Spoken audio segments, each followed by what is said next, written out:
I saw something interesting on a podcast today.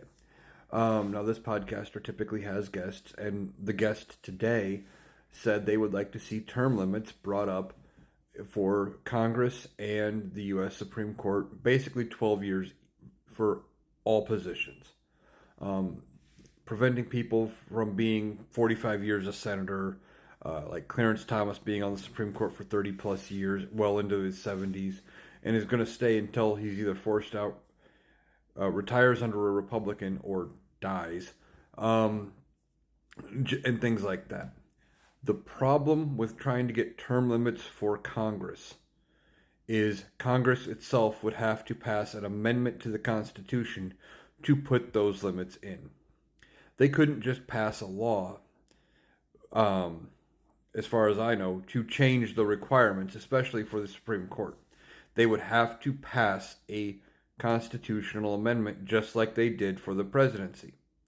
As it stands, when they passed the term limit amendment for the presidency, they changed it from the requirements from being 35 years old and 14 years a citizen of the United States to 35 years old, 14 years a citizen of the United States, and have not already served 2 terms or 10 years as president.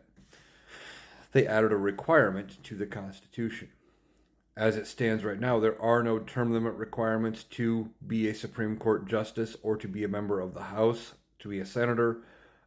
If they wanted to put those in, they would have to be ratified as a constitutional amendment.